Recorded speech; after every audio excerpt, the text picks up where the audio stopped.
Recording in progress.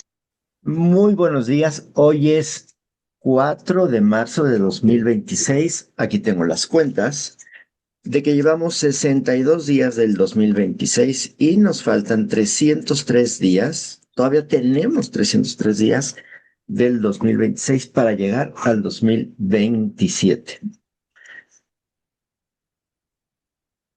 Y estamos leyendo a Gary Keller con este libro que se llama Lo Único, que es un estudio muy bueno de cómo encontrar esa cosa a la que tienes que ponerle toda la atención, porque si haces eso, todo cambia radicalmente.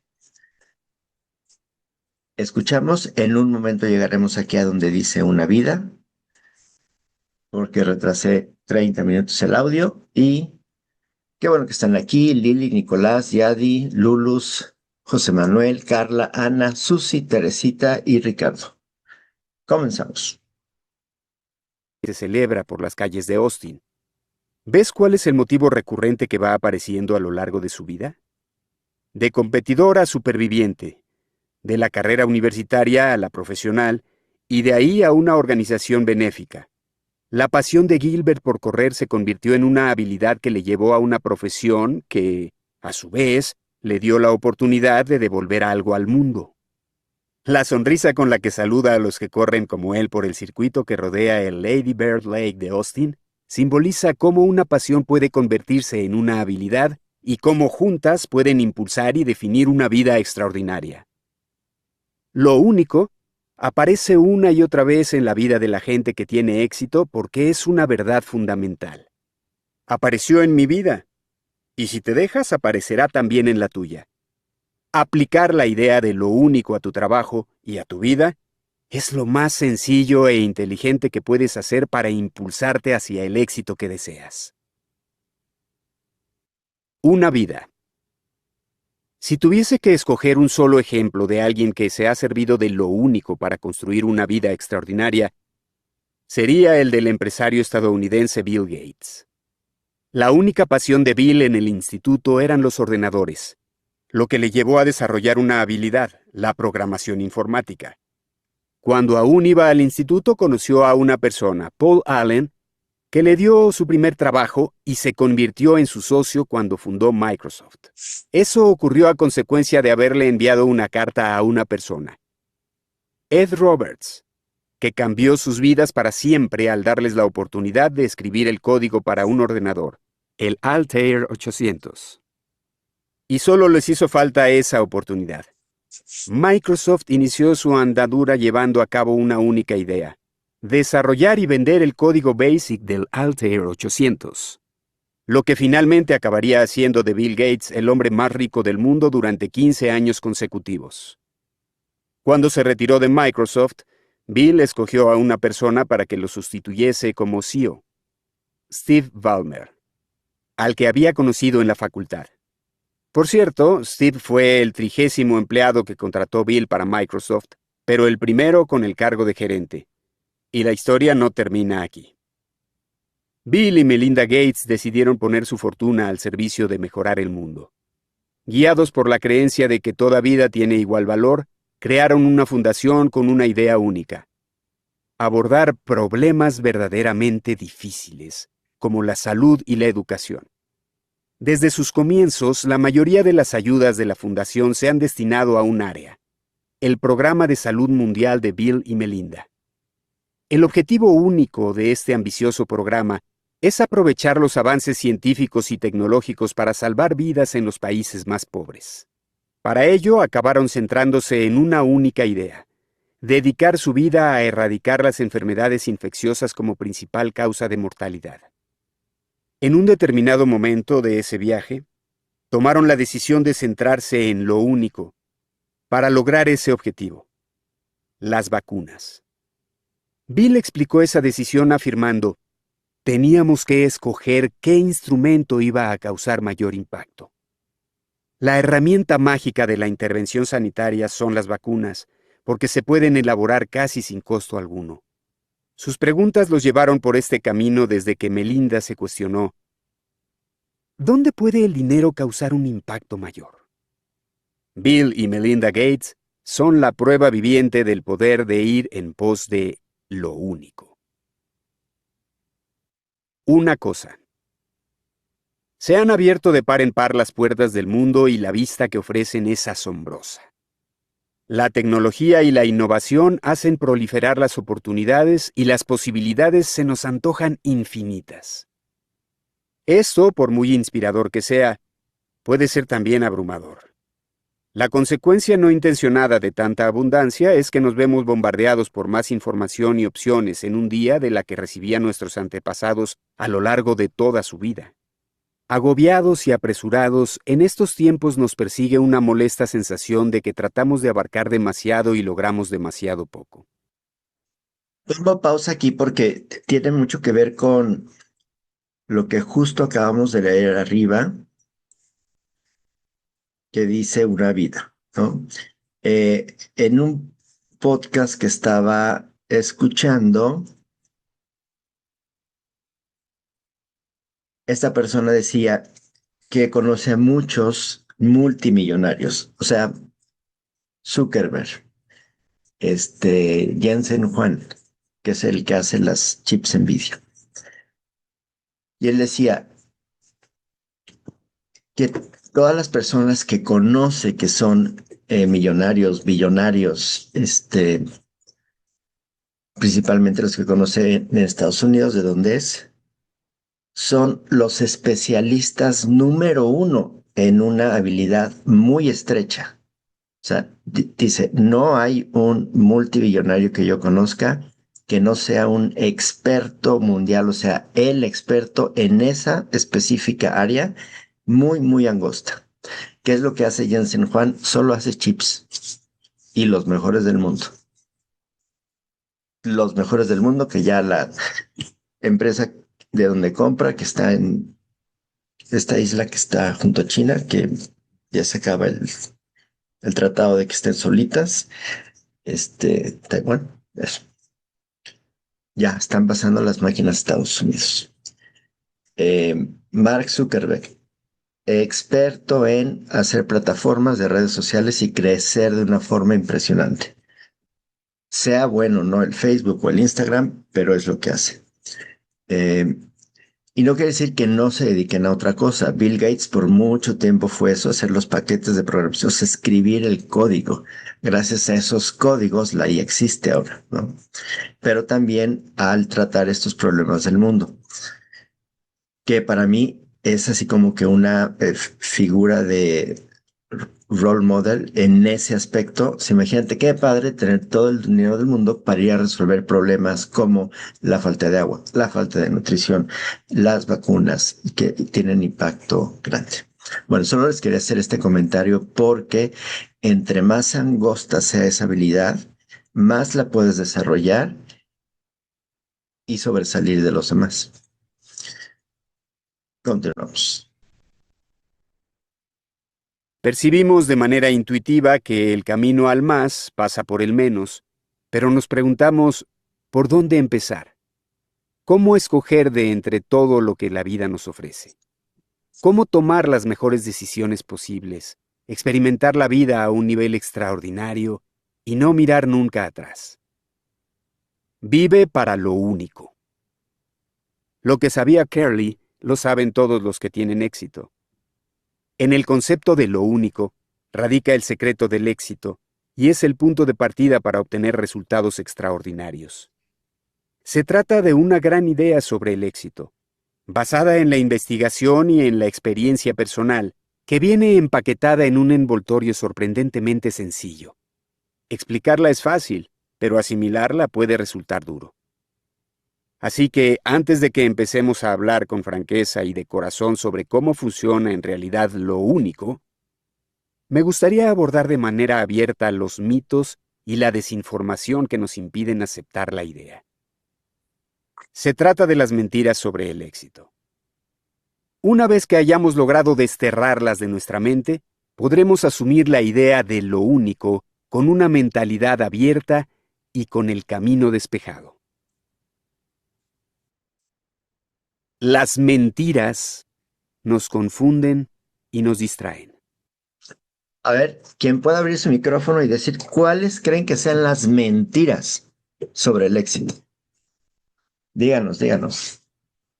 Vamos a ponerle apuesta.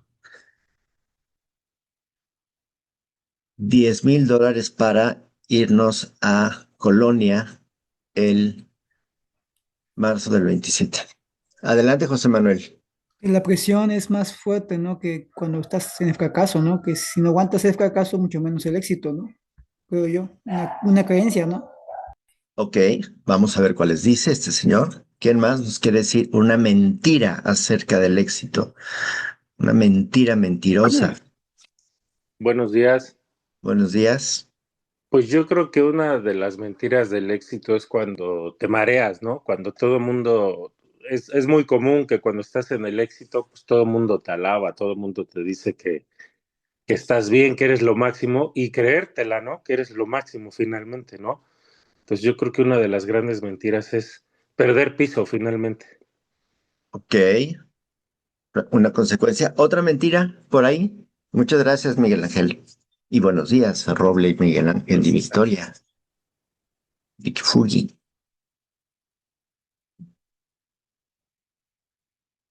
Puedes tener éxito en todas las áreas de tu vida. Victoria dice, el éxito definidos según la sociedad. Ok, bueno, vamos a ver cuál les dice Gary Keller sobre las mentiras acerca del éxito.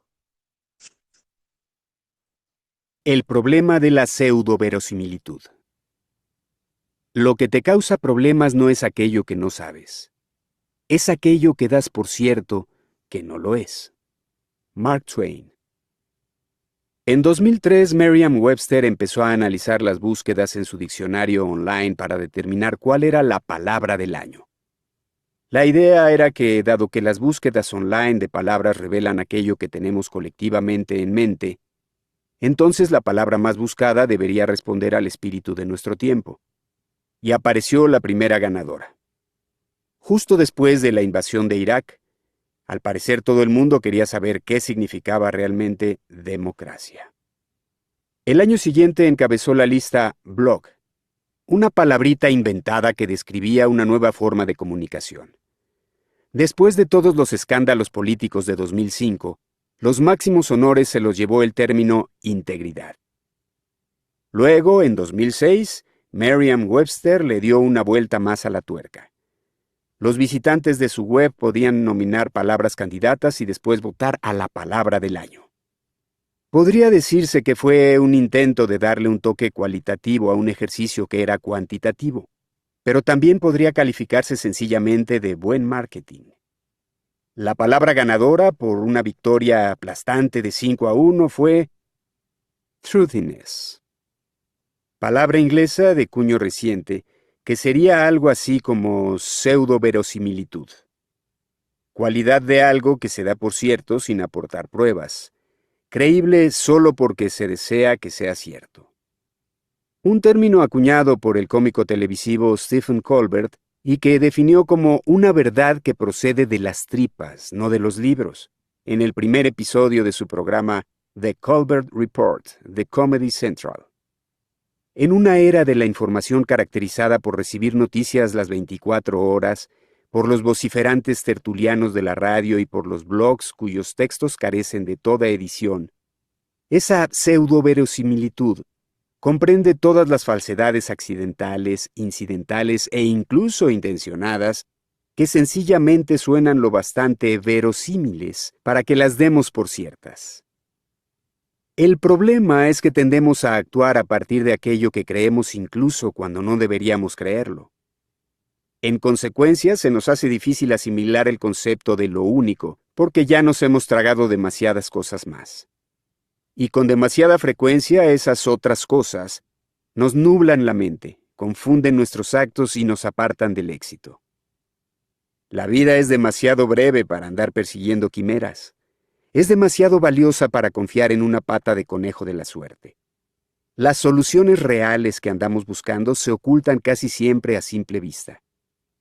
Por desgracia, suelen estar enterradas bajo una increíble cantidad de patrañas, una sorprendente marea de sentido común que acaba siendo solo una tontería. ¿Has oído a tu jefe recurrir alguna vez a la metáfora de la rana y el agua hirviendo? Si metes una rana en agua hirviendo, saldrá de ella de un brinco, pero si la metes en agua tibia y subes poco a poco la temperatura, se cocerá hasta morir. Es una mentira muy verosímil, pero una mentira al fin y al cabo. Hay un dicho muy extendido en muchos países que reza: el pescado empieza a pudrirse por la cabeza. Mentira podrida.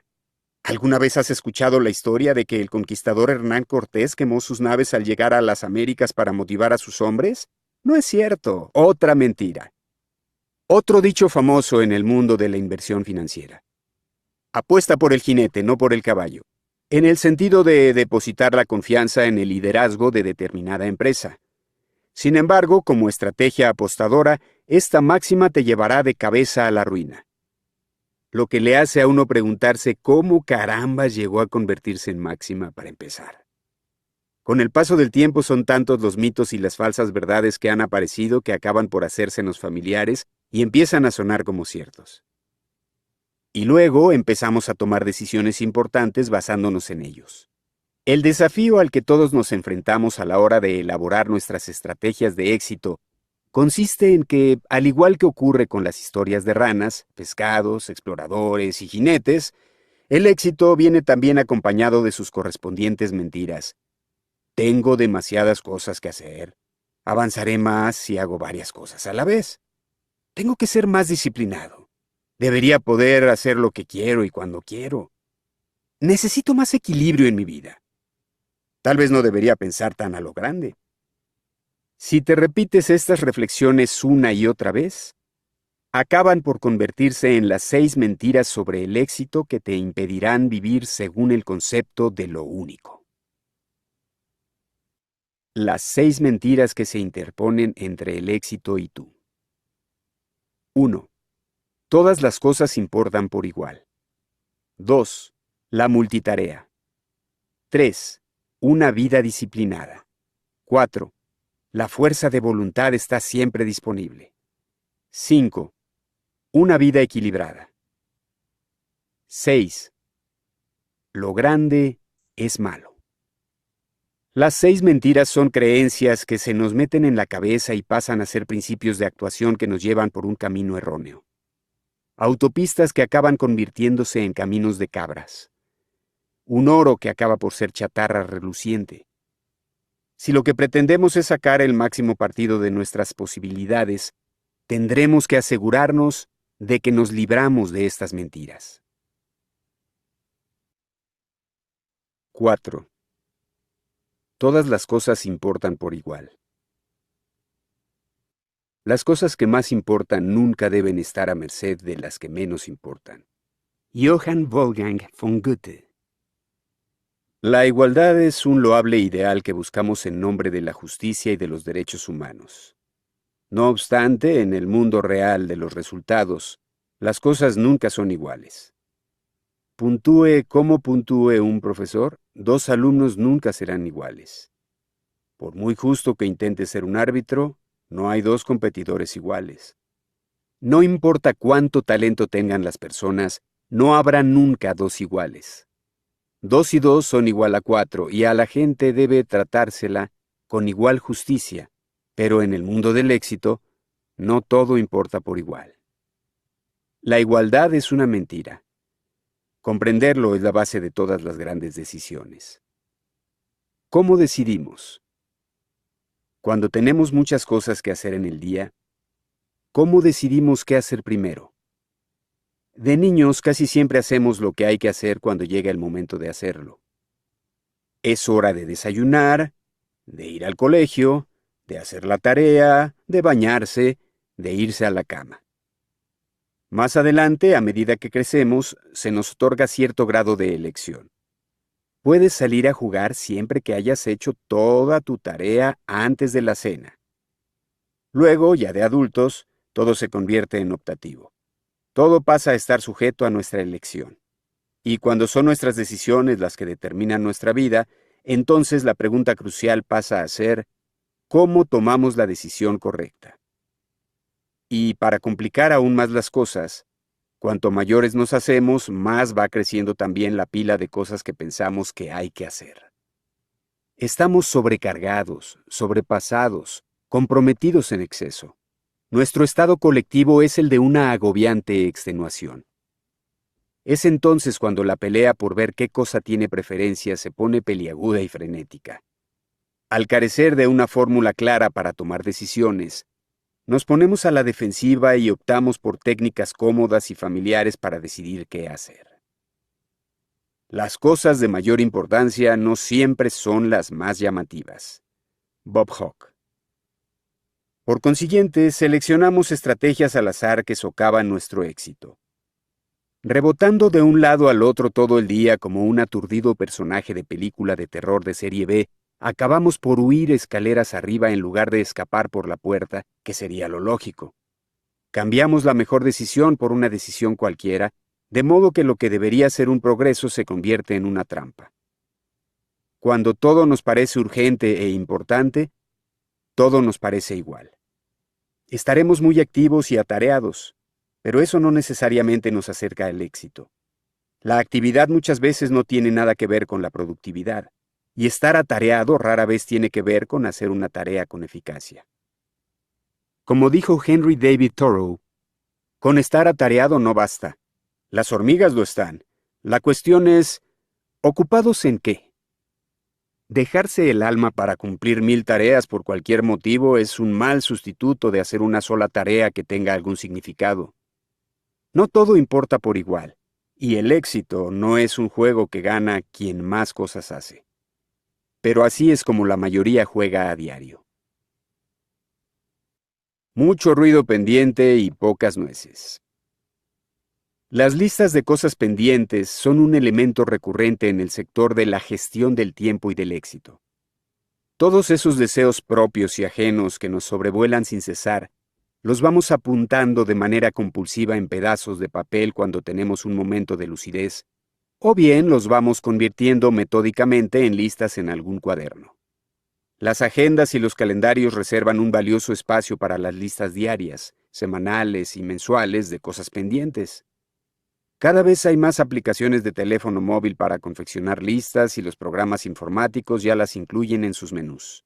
Da la impresión de que cada vez que volvemos una esquina algo nos anima a hacer listas. Pero aunque las listas tienen mucho de valioso, también cuentan con su lado oscuro. Pese a que las listas de cosas pendientes nos sirven como una buena recopilación de nuestras mejores intenciones, también nos tiranizan por vernos obligados a hacer cosas triviales y carentes de importancia, por el único motivo de que están en nuestra lista. Por eso casi todos tenemos una relación de amor-odio con nuestras listas de cosas pendientes. Si las dejamos, nos marcarán las prioridades del mismo modo en que lo hace la bandeja de entrada del correo electrónico. La mayoría de las bandejas de entrada rebosan de correos sin importancia disfrazados de prioritarios. Acometer esas tareas en el orden en que nos van llegando es como ir poniendo parches en vez de arreglar las cosas. Pero como muy acertadamente observó el primer ministro de Australia, Bob Hawke, las cosas de mayor importancia no siempre son las más llamativas. Los triunfadores actúan de otro modo. Tienen ojo clínico para detectar lo esencial. Se detienen lo justo para decidir qué es lo que importa y luego dejan que lo que importa guíe su vida. Los triunfadores hacen antes lo que otros dejan para más tarde y posponen, incluso a veces indefinidamente, cosas que los demás hacen antes. La diferencia no está en la intención, sino en la prioridad de paso.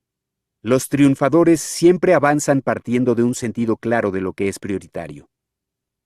Una lista de cosas pendientes, si la consideramos en su estado más básico, como un mero inventario, nos puede llevar fácilmente a la deriva.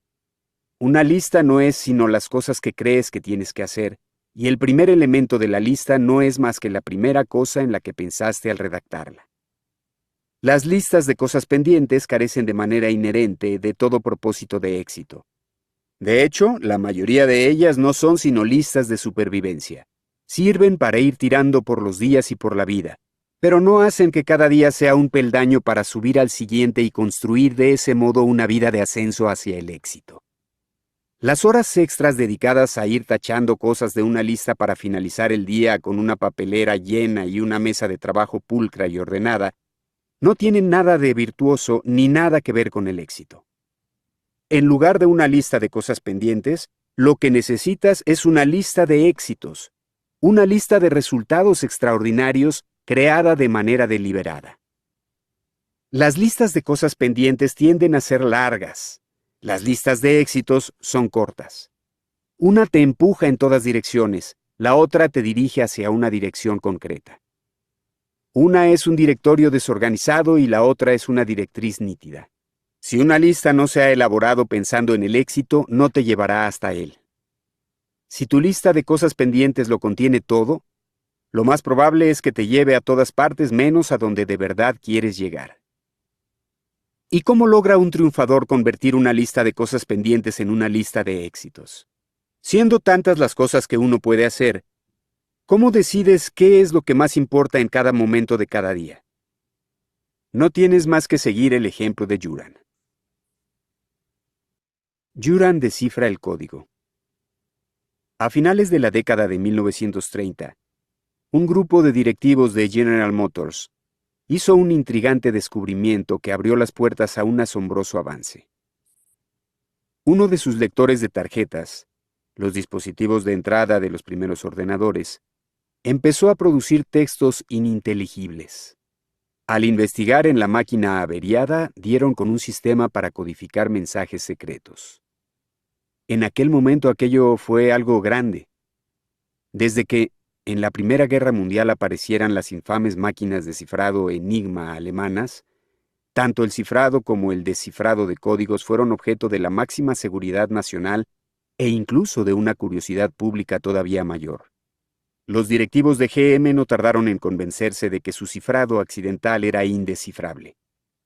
Un hombre, un asesor de Western Electric, que estaba de visita, discrepó. Aceptó el reto de descifrar el código. Trabajó toda la noche y sobre las 3 de la madrugada ya lo había descifrado. Se llamaba Joseph M. Juran.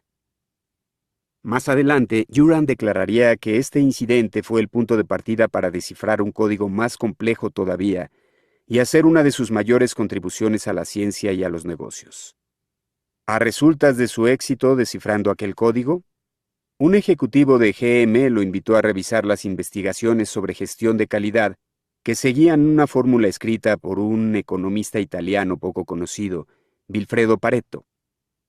En el siglo XIX, Pareto había descrito un modelo matemático de la distribución de ingresos en Italia por el que afirmaba que el 80% de la tierra era propiedad del 20% de la población. La riqueza no estaba bien distribuida. De hecho, según Pareto, en realidad la riqueza se concentraba de una manera sumamente predecible. Juran, pionero en la gestión del control de calidad, había advertido que un puñado de errores solían generar la mayoría de los defectos. Este desequilibrio no solo le pareció cierto según su experiencia, sino que sospechó que podría ser incluso una verdad universal, y que lo que Pareto había observado podría ser algo mucho más trascendente de lo que aquel jamás imaginó. Cuando escribía su primer libro, Quality Control Handbook, Manual de Control de Calidad, Juran buscó darle un nombre más breve a su concepto de los pocos vitales y los muchos triviales. Una de las numerosas ilustraciones de su manuscrito muestra la leyenda Principio de Pareto de la distribución desigual. Mientras que otro podría haberlo llamado la regla de Juran, él optó por denominarlo Principio de Pareto. Resultó que el principio de Pareto es tan real como la ley de la gravedad, y sin embargo mucha gente no logra ver su importancia. No se trata de una simple teoría, es una certeza de la naturaleza demostrable y predecible, y una de las mayores verdades sobre la productividad jamás descubiertas. Richard Koch, en su libro El principio del 80-20, definió esta regla como nadie. El principio del 80-20 afirma que una minoría de causas, contribuciones o esfuerzos suele provocar una mayoría de resultados, rendimientos o productos. Dicho de otro modo, en el mundo del éxito, las cosas no son iguales. Una pequeña cantidad de causas genera la mayoría de los resultados. La contribución adecuada provoca la mayoría de los rendimientos. Un esfuerzo escogido genera casi todas las recompensas. El principio del 80-20 nos dice que una minoría de esfuerzos conduce a la mayoría de los resultados. Pareto apunta en una dirección muy clara.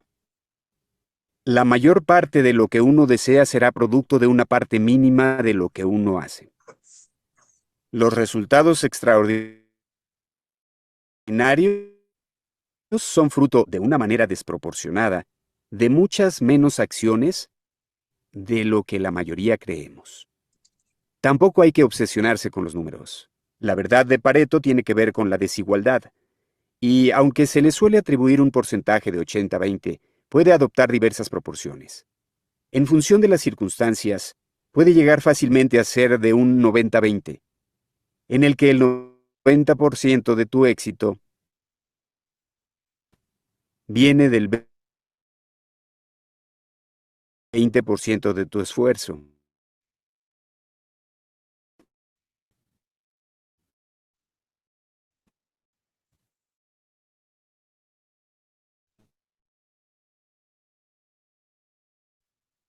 O del 70-10 o del 65-5.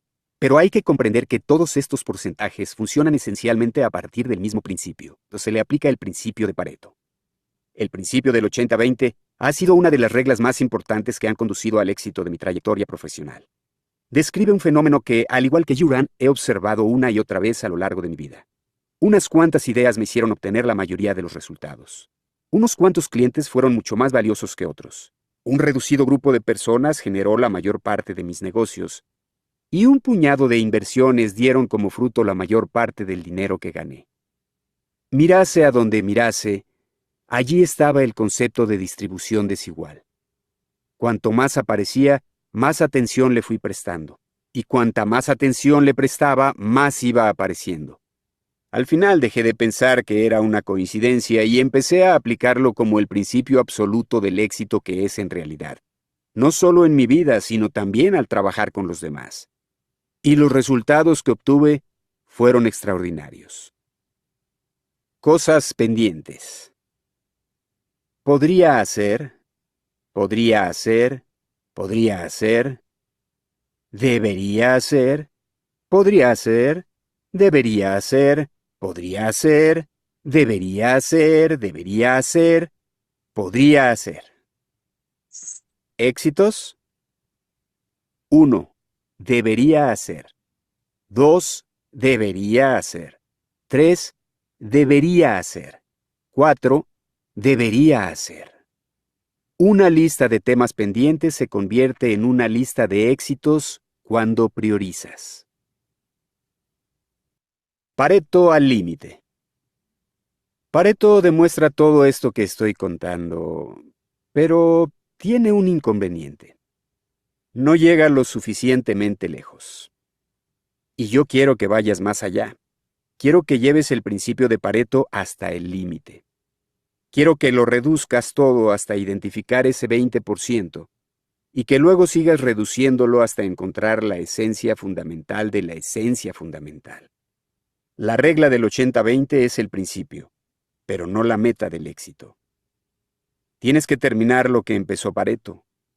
Alcanzar el éxito exige seguir el principio del 80-20, pero no tienes que detenerte ahí. No importa con cuántas cosas pendientes empieces, siempre puedes reducirlas a una. Sigue avanzando. Puedes llegar a tomar el 20% del 20% del 20% y seguir reduciendo hasta que llegues a lo único importante. Da igual cuál sea la tarea, la misión o el objetivo. No importa que sea algo grande o pequeño. Empieza con una lista a lo larga que quieras, pero hazlo con la mentalidad de ir eliminando cosas hasta reducir la lista a unas pocas cosas cruciales, y no te detengas hasta que termines quedándote con una única idea esencial. La única idea imperativa. Lo único. En 2001 convoqué una reunión de nuestros principales directivos. Por muy rápido que estuviésemos creciendo, no teníamos el reconocimiento de las principales figuras de nuestro sector. Propuse a nuestro grupo que hiciesen una tormenta de ideas para ver si se les ocurrían 100 maneras de darle la vuelta a la situación. Tardamos un día entero en redactar la lista. A la mañana siguiente nos dedicamos a reducir la lista a 10 ideas. Y a partir de ahí, escogimos una sola gran idea.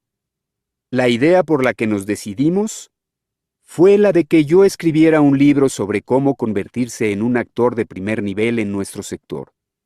Y funcionó. 8 años más tarde, no solo aquel libro se había convertido en un superventas en el país, sino que había dado paso a una serie de libros cuyas ventas totales ascendían a más de 1 millón de ejemplares. En un sector que emplea alrededor de 1 millón de personas, aplicar lo único cambió nuestra imagen para siempre. Ahora vuelve a sacar las cuentas. Una idea de 100. Eso es llevar el principio de Pareto al límite. Eso es pensar a lo grande, pero reducir el concepto al mínimo. Eso es aplicar la idea de lo único a un desafío empresarial de una manera verdaderamente potente. Pero esto no es aplicable solo a los negocios.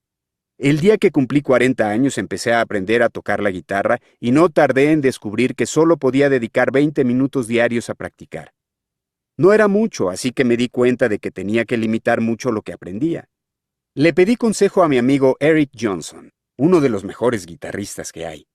Eric me dijo que si solo podía hacer una cosa, entonces tenía que practicar las escalas. De modo que seguí su consejo y opté por la escala menor de blues.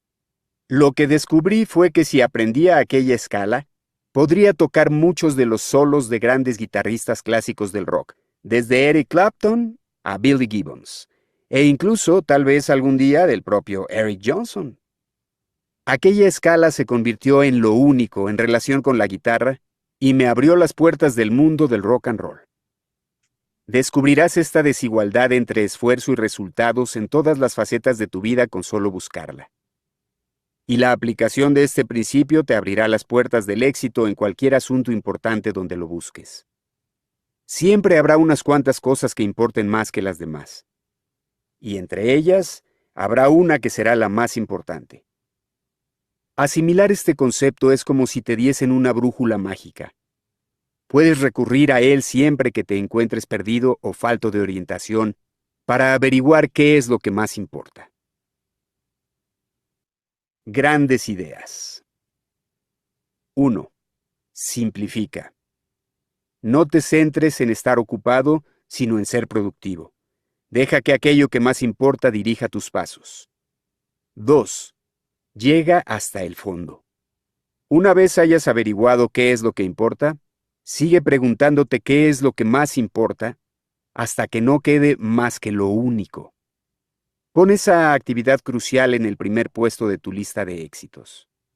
3. Di que no. Ya optes por decir más tarde o nunca, la cuestión es decir ahora no a cualquier otra cosa hasta que hayas concluido tu tarea más importante. 4. No caigas en la trampa de ir tachando la lista en orden. Si creemos que las cosas no importan todas por igual, deberemos actuar en consecuencia. No podemos dejarnos engañar por la idea de que tenemos que hacerlo todo, de que ir tachando elementos de nuestra lista nos llevará al éxito. No debemos caer en el juego de ir tachando cosas y que ninguna sea la importante. La verdad es que las cosas no importan por igual y que el éxito lo hallaremos haciendo aquello que más importa. A veces es la primera cosa que haces, a veces es lo único que haces. Sea como sea, hacer lo más importante es siempre lo más importante. 5. 5.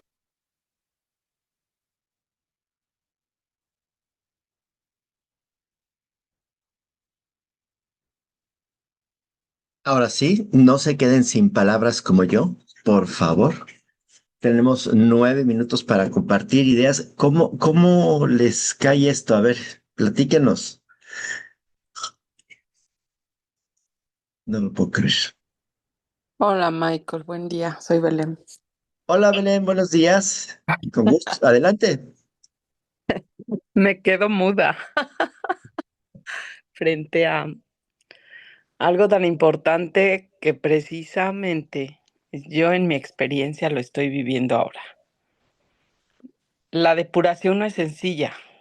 Pareciera que todo es importante y urgente, pero a la hora en la que vas haciendo el listado, pues te vas dando cuenta que a veces te enfocas en cosas que te mantienen ocupado, pero no productivo, ¿no?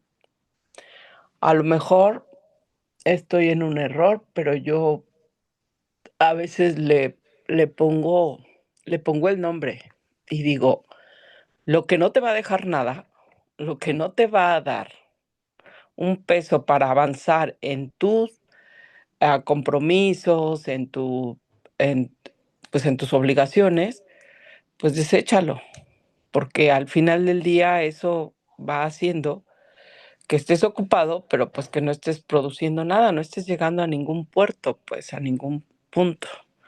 Entonces, pues, sobre todo esta última parte, qué interesante, ¿no? Cómo tampoco puedes ir desechándolo todo, porque entonces vas a caer en, pues en otro error, ¿no?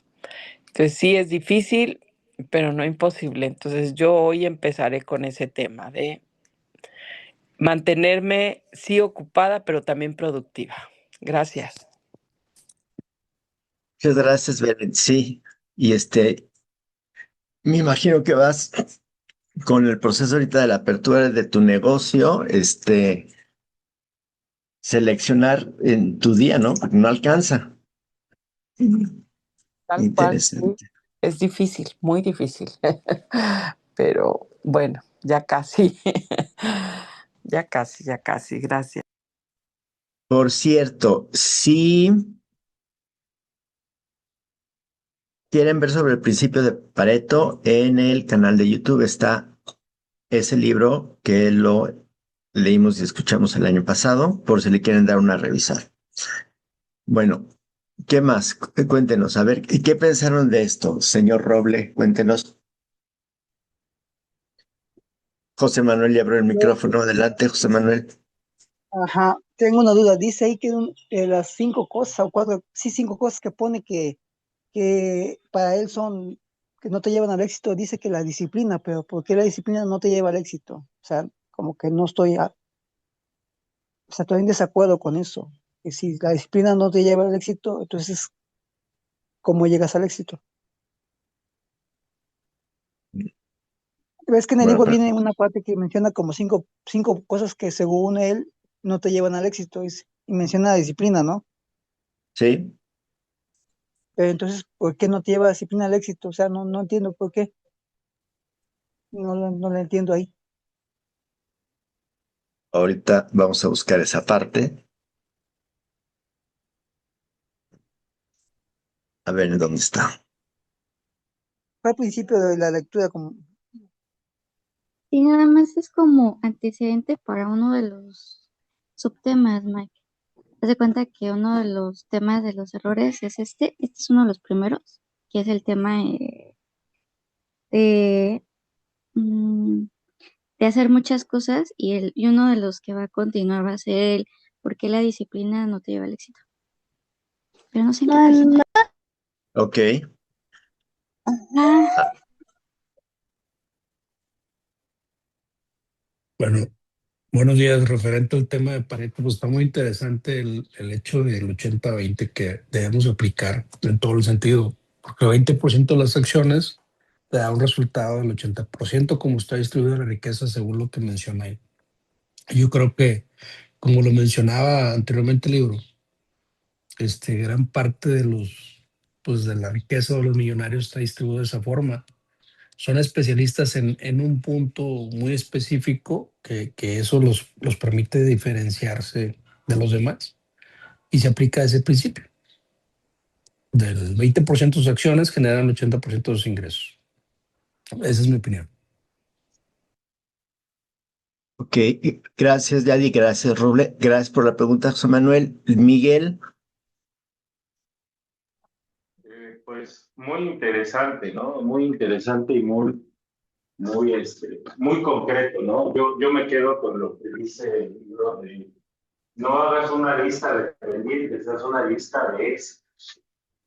Y el ujú, lista, pues la puede reducir hasta un 20%. Yo, en mi caso, y como mi ejemplo, yo soy muy dado a un día antes hacer mi lista de pendientes, ayer la hice. Yo creo que mi lista de pendientes son como 10, 15 cosas. Entonces, hoy mi reto va a ser por reducirlo a un 20, porque a lo mejor lo más importante de mis pendientes pues, son dos cosas o quizá una. Entonces, sí solemos de hacer nuestra lista de pendientes brumosas, desgastantes. Yo, es mi caso, yo, así, hoy lo veo, por eso estoy viendo una lista de pendientes para hoy de 10, 15 cosas y desafortunadamente a veces acabo haciendo dos. Entonces ahí está el claro ejemplo de 80-20. Yo hoy mi reto va a ser reducir todos los pendientes al 20%, a lo más importante. Mi aportación. Sí, Miguel, muchas gracias. Es como que paretizar y a esta lista que salió de paretizar, que no existe obviamente el verbo, la vuelves a meter en el filtro de Pareto hasta que tengas una. Pero voy a leer aquí sobre la pregunta de José Manuel lo siguiente.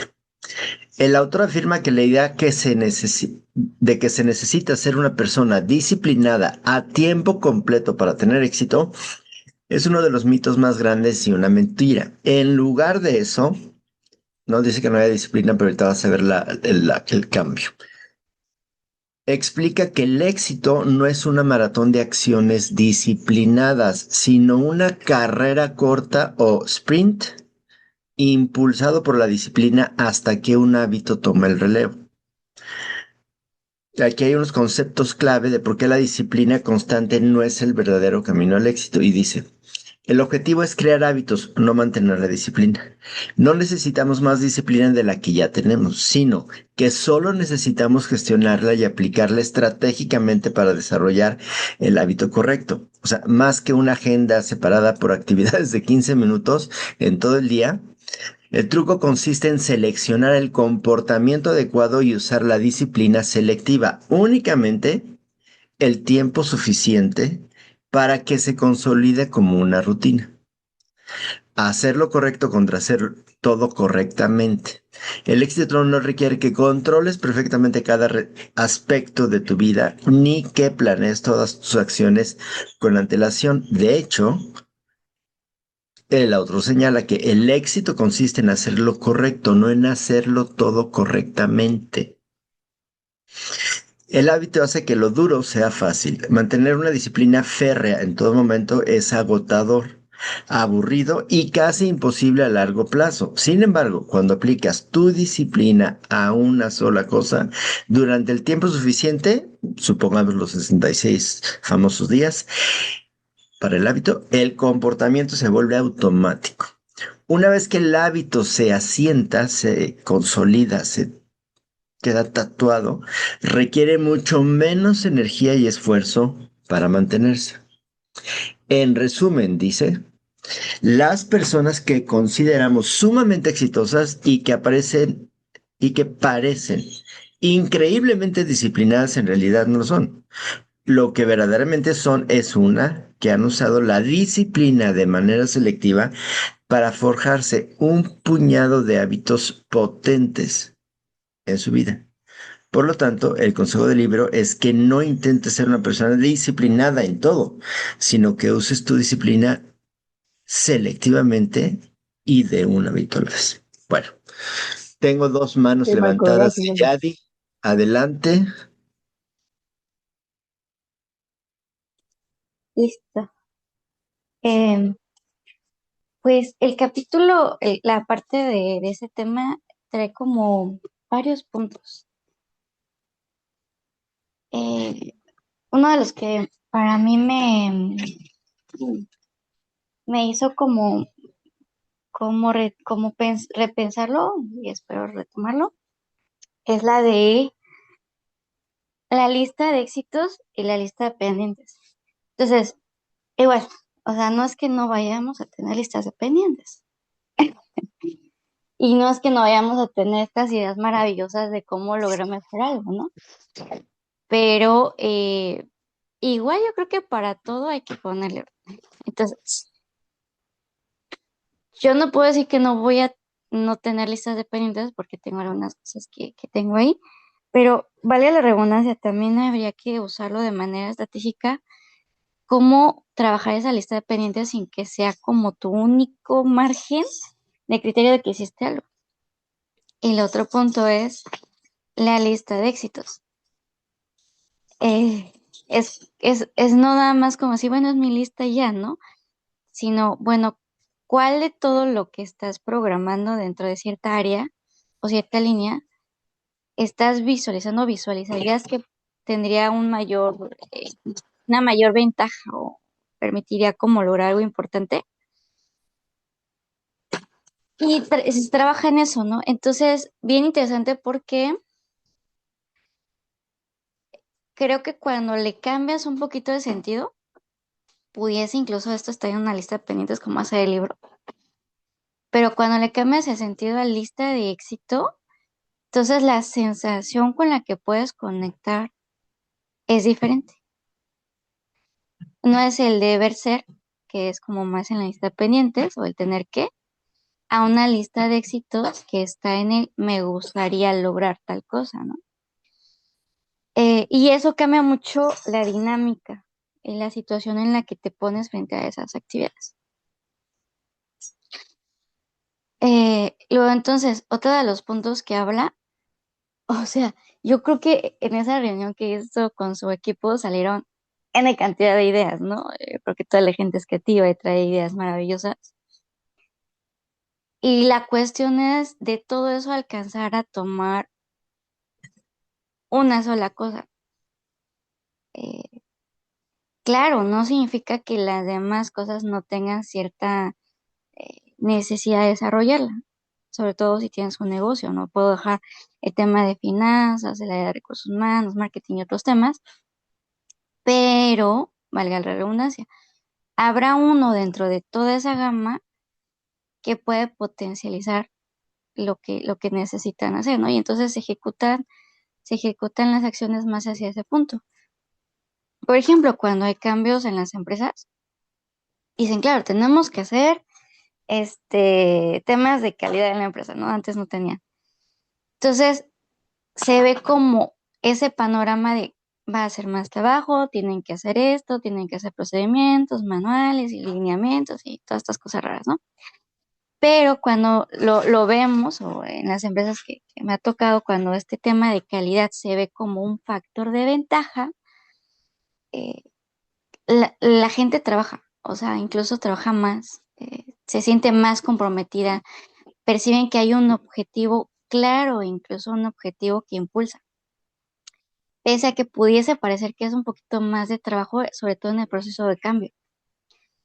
Eh, y solo es una cosa. La verdad es que parece nada, pero solo es una cosa, solo es como diagramar tus procesos y hacerlos así, ¿no?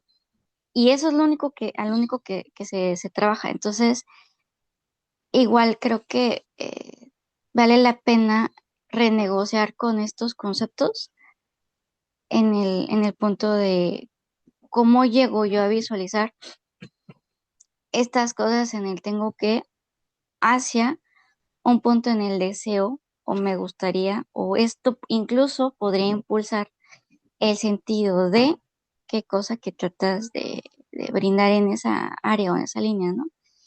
Este, por ejemplo, salud o sensación de bienestar, paz.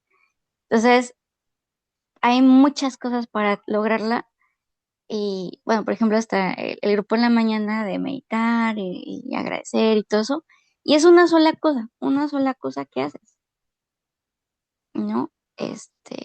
Y entonces eso permite darle como ese sentido a lo que estás desarrollando para ti, para tu lado interior y conectar con ese punto. Y lo interesante es, lo de disciplina creo que va a estar muy bueno, muy, muy bueno, porque últimamente he estado escuchando la sensación de disciplina como un nivel de esfuerzo agotador y a veces parece hasta restrictivo en ocasiones, ¿no?